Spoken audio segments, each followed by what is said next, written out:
Hello students, good afternoon. पिछले video lecture तक हमने दो कॉन्सेप्ट पढ़े थे बेटा, एडजस्टमेंट इन कैपिटल अकाउंट्स, और हमने वहाँ पे सीखा था कि नए पार्टनर की कैपिटल ओल्ड पार्टनर के बेसिस पे कैसे निकाली जाती है और ओल्ड पार्टनर्स की कैपिटल न्यू पार्टनर्स के बेसिस के ऊपर कैसे एडजस्ट की जाती हैं। तो आज हम उसी के क्वेश्चंस डिस्कस करेंगे, जितने पॉसिबल होंगे उतने क्वेश्चंस आज हम डिस्कस करेंगे। सबसे पहले क्वेश्चन नंबर 76। अब जितने भी क्वेश्चंस आएंगे बेटा वो 8 मार्क्स के आएंगे और इस पर्टिकुलर कॉन्सेप्ट के बिना क्वेश्चंस पॉसिबल नहीं है। तो आप इन क्वेश्चंस को अच्छे से करें, इस टॉपिक को अच्छे से करें। मैं आपके लिए क्वेश्चन रीड कर रहा हूँ बेटा। X and Y were partners. Profit sharing ratio between them was 1:2। उनका जो क्वेश्चन नंबर 76 है, ये X और Y 1:2 में पार्टनर हैं। उनका ये ओल्ड प्रॉफिट शेयरिंग रेशियो है। उनकी बैलेंस शीट, X और Y की बैलेंस शीट 31 मार्च 2018 को इस प्रकार है। Creditors, outstanding expenses, capital, cash, debtors, provision for bad dates, stock, furniture, plants, patents. तो ये बैलेंस शीट है। इस बैलेंस शीट में हमें वो आइटम देखने जो कैपिटल अकाउंट में ट्रांसफ़र करने हैं। सो असेट साइड में गुडविल और लॉसेज क्या है यहाँ पे नहीं है बेटा, तो कोई यहाँ पे कोई अकाउंट कैपिटल में ट्रांसफ़र नहीं होगा, कोई आइटम कैपिटल अकाउंट में ट्रांसफ़र नहीं होगा। लाइबिलिटीज़ में अगर कोई रिजर्व है तो वो कैपिटल अकाउंट में ट्रांसफ़र होता है, यहाँ पे रिजर्व भी नहीं है, तो यहाँ पे कोई आइटम बैलेंस शीट का कैपिटल अकाउंट में नहीं जाएगा। They agreed to admit Z, Z को एडमिट किया उन्होंने 1/5 के लिए। जेड 1/5 के लिए फर्म में एडमिट हो रहे हैं 1 अप्रैल 2018 को। ये बैलेंस शीट किसकी है बेटे? एक्स और वाई की। तो इससे रिलेटेड जो भी प्रॉफिट्स और लॉस होंगे वो एक्स और वाई की कैपिटल में जाएंगे। Goodwill of firm was valued at ₹60,000। Goodwill किसकी है बेटा? फर्म की। और फर्म के गुडविल में जेड का शेयर क्या होगा? And Z to bring his share of premium in cash. Z 60,000 के लिए 1/5, 60,000 का 1/5 यानी 12,000 रुपये प्रीमियम के कैश देगा। ओके, और ये 12,000 वो सैक्रिफाइसिंग रेशियो में पे करेगा। Provision for doubtful debts be raise by 1500। By लिखा हुआ है, रेज बाय 1500 से। यहाँ पे पहले से 500 के हैं और 1500 से और बढ़ा देंगे तो लॉस 1500 से बढ़ जाएगा। अगर ये 2 होता तो तक होता 1500 तक, तो 1000 का लॉस होता, लेकिन यहाँ पे रेज बाय ₹1500 है तो कम्प्लीटली ये लॉस होगा, क्योंकि इससे इनकी लाइबिलिटी इंक्रीज हो रही है। Third point, patents are valueless. Patent की वैल्यू 0 हो गई, 8,000 रुपये आपको लॉस उठाना पड़ेगा। पेटेंट की वैल्यू 0 होने की वजह से असेट्स 0 हो गई आपकी एक। Stock be reduce by 10%। Stock 10% से कम हो गए। स्टॉक 1,20,000 के थे, 10% से कम कर देंगे तो यहाँ पे भी आपको 12,000 का लॉस होगा। Outstanding expenses be increased by ₹6,000। ये भी बाय लिखा हुआ है, तो यहाँ पे आपकी आउटस्टैंडिंग एक्सपेंसेस की लाइबिलिटी भी 6,000 से बढ़ रही है, तो ये भी लॉस होगा 6,000 रुपये का। ये सारे रिवैल्यूएशन के पॉइंट आ रहे हैं बेटे। ₹2,500 be provided for an unforeseen liability. 2,500 रुपये लाइबिलिटी जो अनफोर्सीन है, जो आपने रिकॉर्ड नहीं कर रखी है, लिखी हुई नहीं है, जो लाइबिलिटी आपको नहीं दिख रही थी, उसके लिए आपने 2,500 का प्रोविज़न बनाया, तो यहाँ पे भी 2,500 रुपये आपके लाइबिलिटी इंक्रीज होने। और ये वो पॉइंट है जिसके लिए हम इतनी मेहनत कर रहे थे। Z to bring in capital equal to 1/5 1/5 of the combined capital of X and Y, X और वाई की जो कैपिटल निकल के आएगी उसका 1/5, उसका 1/5 जेड कैपिटल कंट्रीब्यूट करेगा। इसमें ये नहीं बोला कि फर्म का, उसने कहा कि एक्स और वाई की टोटल कंबाइंड कैपिटल ले लेंगे और उसका 1/5 जेड की कैपिटल होगी। आपसे पूछा prepare revaluation account, partners capital account and balance sheet. So students, यहाँ पे आपको 3 चीज़ें करनी है। आपको एक रिवैल्यूएशन अकाउंट बनाना है, एक पार्टनर्स कैपिटल अकाउंट बनाना है और आपको बैलेंस शीट बनानी है। तो मैं यहाँ पे पहले फॉर्मेट बना रहा हूँ रिवैल्यूएशन अकाउंट का।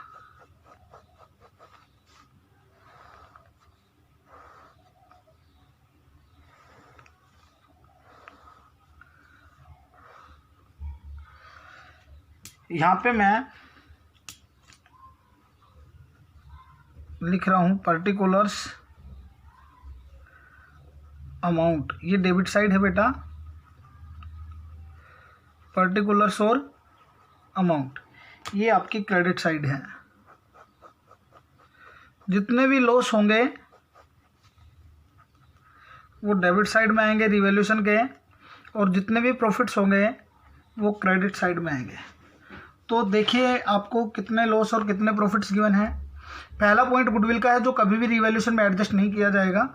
दूसरा पॉइंट लॉस बता रहा है 1500 का, तो 2 किससे लॉस है बेटा, प्रोविजन से, to provision for bad debts, ये लॉस आपको 1500 का हो गया। फिर आपको बोला है पेटेंट वैल्यू लेस, पेटेंट की वैल्यू 0 हो गई, तो पेटेंट से लॉस हुआ 8000 का, टू पेटेंट्स 8000। स्टॉक से लॉस हो गया 12000 का, तो स्टॉक 12000। आउटस्टैंडिंग एक्सपेंसेस लॉस हो गया 6000 का, टू आउटस्टैंडिंग एक्सपेंसेज 6000।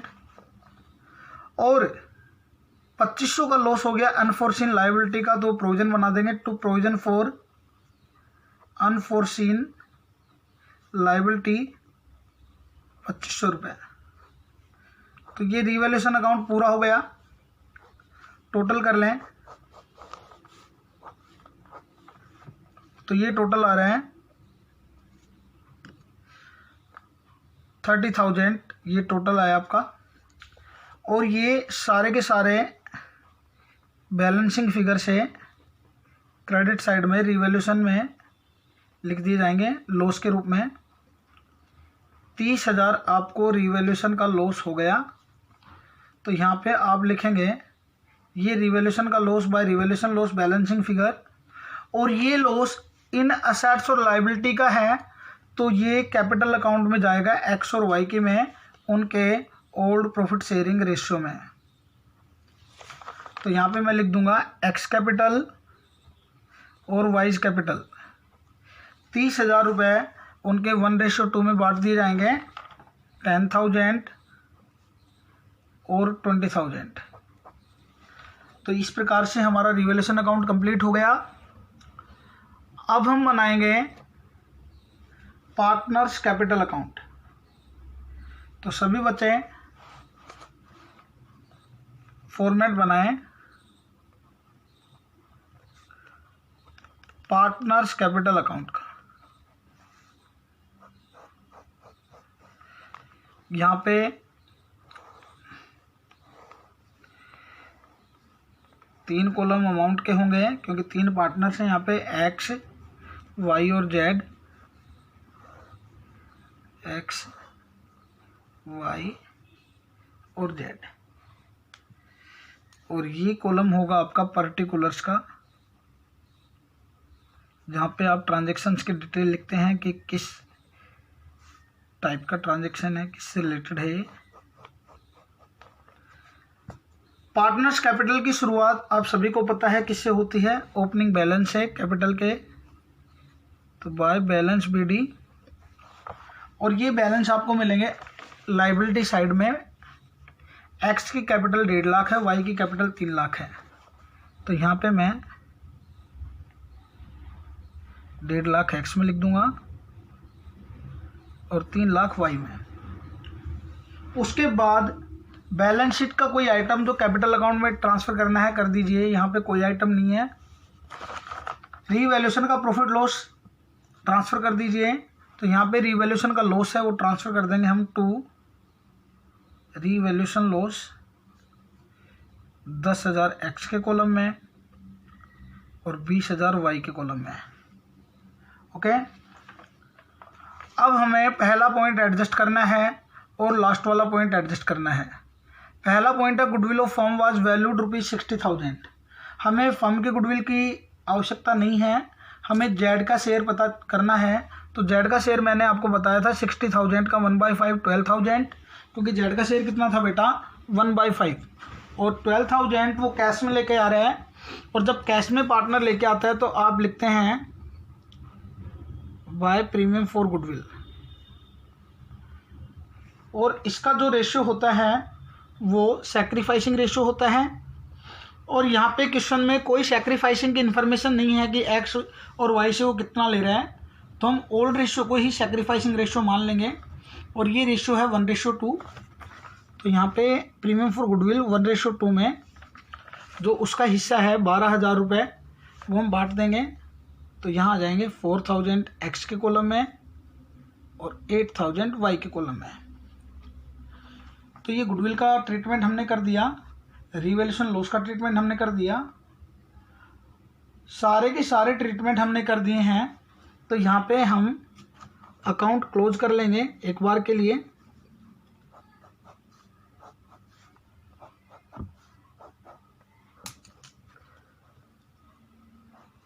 और निकाल लेंगे बैलेंस, और सभी को बैलेंस अच्छे से निकालना आता है। 1,54,000 एक्स का टोटल आएगा, 3,08,000 वाई का टोटल आएगा, और जेड का भी कोई बैलेंस नहीं है, 154 एक्स का और 3,08,000 वाई का। और ये आएगा आपका टू बैलेंस शीट। और ये टू बैलेंस शीट जो आया बेटा, ये है पार्टनर्स की एडजस्टेड कैपिटल। तो निकाल दीजिए, 154 में 10 गए तो 144, और 3,08,000 में 20,000 जाएंगे तो 188, सॉरी 288। एक्स की कैपिटल आ गई 1,44,000 और वाई की कैपिटल आ गई 2,88,000। इसे हम अब कैरी फॉरवर्ड कर देंगे, तो लिख देंगे बाय बैलेंस बीडी। एक्स का टोटल लिख दिया 144, सॉरी बैलेंस लिख दिया 144, और वाई का बैलेंस लिख दिया 288। अब हमें स्टेटमेंट जेड की कैपिटल की पढ़नी है। इसमें लिखा हुआ है Z is to bring in capital equal to 1/5 of the combined capital of X and Y. Z X और वाई की कैपिटल का 1/5 लेकर आएगा, एक्स और वाई की कंबाइंड कैपिटल का 1/5, यानी कंबाइंड का मतलब टोटल जो एडजस्टेड कैपिटल है उसका 1/5 वो लेकर आएगा कैश में। तो बच्चों आपको पता है एक्स और वाई की कैपिटल कितनी है, यहाँ पे 144 288। तो टोटल कंबाइंड कैपिटल जेड की हो जाएगी, एक्स और वाई की हो जाएगी, sorry total combined capital of X and Y will be 144 और 288। जोड़ लें इसको, 000 2 4 8 12 1 13 3 3 और 1 4, 4,32,000। और क्वेश्चन के अकॉर्डिंग इस 4,32,000 का 1/5 हम कैपिटल लेके आएंगे। हम क्वेश्चन को चैलेंज नहीं करेंगे बेटा, यहाँ पे क्लियर बोला है कि जेड की कैपिटल कंबाइंड कैपिटल का 1/5 होगी। तो 4,32,000 का 1/5 जेड की कैपिटल होगी सॉरी। तो यहाँ पे 5 8 40, 3 बच गए, 5 30, 2 बच गए, 5 4 जा 20, 86,400। तो जेड अपनी कैपिटल कैश में कितने लेके आएगा बेटा? 86,400 रुपये। तो यहाँ पे वो जितना अमाउंट लेकर आएगा उससे हम लिख देंगे बाय बैंक। और ये आपने किससे निकाला? वर्किंग नोट से 86,400। और इनका टोटल कर दें आप 144 288 86400, 144 288 86400। और ये आ जाएगा बेटे आपकी closing capital to balance sheet. ये आ गई आपकी क्लोजिंग कैपिटल, जो कहाँ जाएगी? लाइबिलिटी साइड में, नई बैलेंस शीट की लाइबिलिटी साइड में चली जाएगी। 1,44,000, 2,88,000 और 86,400। तो ये आपका कैपिटल अकाउंट था बेटा, बड़ा सिंपल सा। इसमें बहुत ज़्यादा सोचने की ज़रूरत नहीं थी। जैसा स्टेटमेंट बोला है वैसा ही हमने किया है कि एक्स और वाई की कंबाइंड कैपिटल का 1/5 जेड की कैपिटल होगी, तो हमने कंबाइंड कैपिटल निकाल दी और उसका 1/5 जेड की कैपिटल हमने निकाल दी। अब हम बनाएंगे बेटा balance sheet, opening balance sheet new firm की। तो यहाँ पे मैं फॉर्मेट बना रहा हूँ बैलेंस शीट, या तो आफ्टर एडमिशन ऑफ जेड लिखें या आप लिखें opening balance sheet of new firm. New firm का मतलब सभी को कंसिडर करते हुए बैलेंस शीट में आपको पता है कितनी साइड होती हैं? 2 side, liabilities amount, assets amount.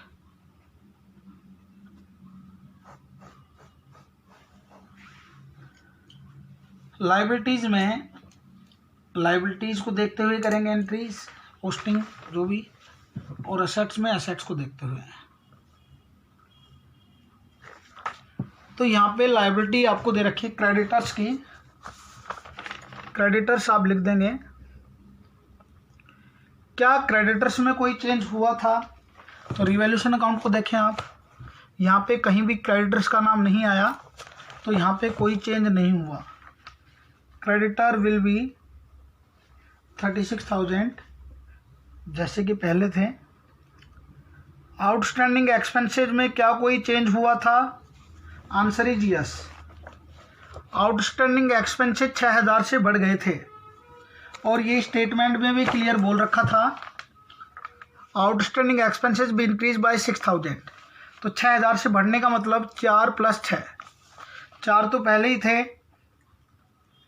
और 6,000 और बढ़ गए, तो आपके आउटस्टैंडिंग एक्सपेंसेस बढ़ के 10,000 के हो गए।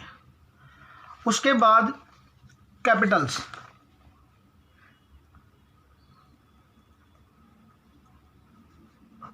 एक्स वाई और जेड, ये हम कैपिटल अकाउंट देख के लिख देंगे। 1,44,000 of X, 288,000 of Y and 86,400 of Z. 1,44,000 X की, 2,88,000 वाई की और 86,400 जेड की। इनका टोटल आ जाएगा आपका 4,98,400।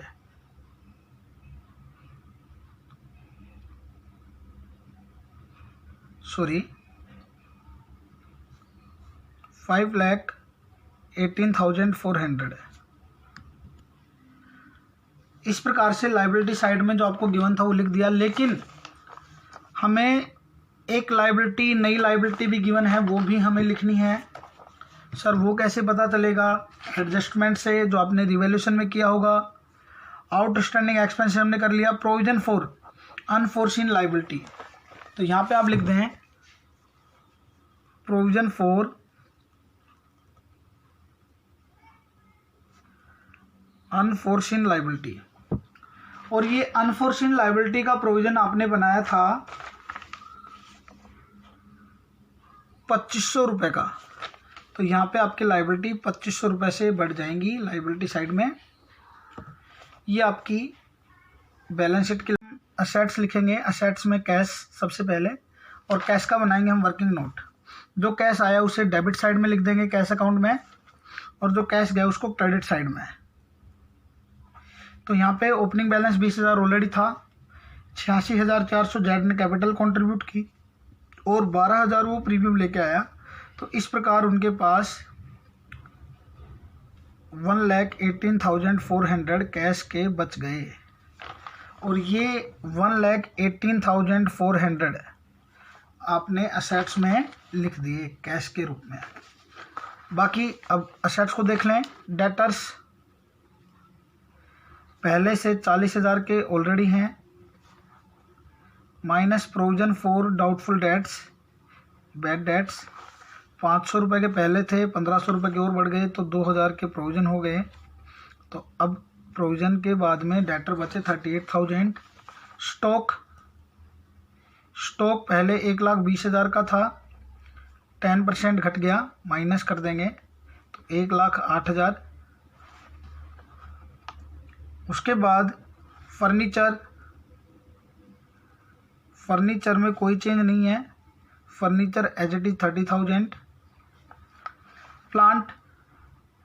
प्लांट में कोई चेंज नहीं है, as it is 2,72,500। Patents valueless यानी 0। और यहाँ पे आपका बैलेंस शीट का काम पूरा होता है। अब टोटल कर लीजिए, और टोटल दोनों साइड का इक्वल आएगा। तो टोटल आ जाएगा बेटा आपका 5,66,900, 5,66,900। और यही आपकी बैलेंस शीट का टोटल आंसर में गिवन है। तो एक बार आंसर मैच करवा देता हूँ आप लोगों को। रीवैल्यूएशन का लॉस 30,000 आया था हमारा, 30,000 ही गिवन है। एक्स की कैपिटल आपको आंसर में गिवन है 1,44,000, वाई की 288, जेड की 86,400। तो यही हमने निकाली है 1,44,000, 288, 86,400। कैश का टोटल हमने निकाला था 1,18,400 हमारा आंसर आ रहा है। और बैलेंस शीट का टोटल आपका है 5,66,900। तो यही हमारा आंसर है 5,66,900 जेड की कैपिटल बैलेंस शीट का total. So students, it was the question of 76। आप इसे प्रैक्टिस करें खुद से। Thank you so much.